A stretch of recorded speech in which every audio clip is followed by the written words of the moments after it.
Sunday Meal Prep, c'est parti pour 3 jours de repas en 1h30. C'est la première fois que je vous fais le Meal Prep en vidéo. Ça fait à peu près un mois qu'on s'est mis au Meal Prep avec monsieur parce qu'on perdait trop de temps dans la cuisine tous les jours. On travaille à la maison et tous les midis, tous les soirs, il fallait faire à manger et franchement, c'est pas supportable. Je me suis dit, autant vous filmer ce qu'on fait au lieu de le garder pour moi. Franchement, dans cette vidéo, il n'y a rien de calculé au niveau des quantités, etc. Je sais pas pour vous, mais moi, j'ai trop de mal à cuisiner avec des recettes. Ma grand-mère m'a pas appris ça.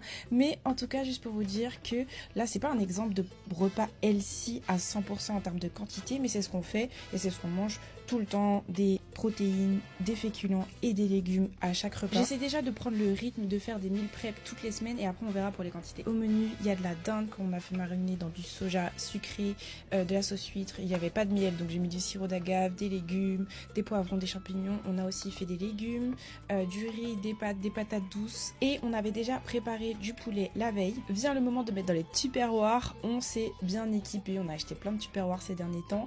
Évidemment je tape un petit peu dans tous les plats. J'ai d'ailleurs aussi fait des fondants au chocolat si ça vous intéresse, vous me dites. Mais voilà le résultat, plutôt contente, c'est hyper pratique de faire ça si vous avez des enfants, une famille ou un emploi du temps assez chargé. N'hésitez pas à faire le meal prep.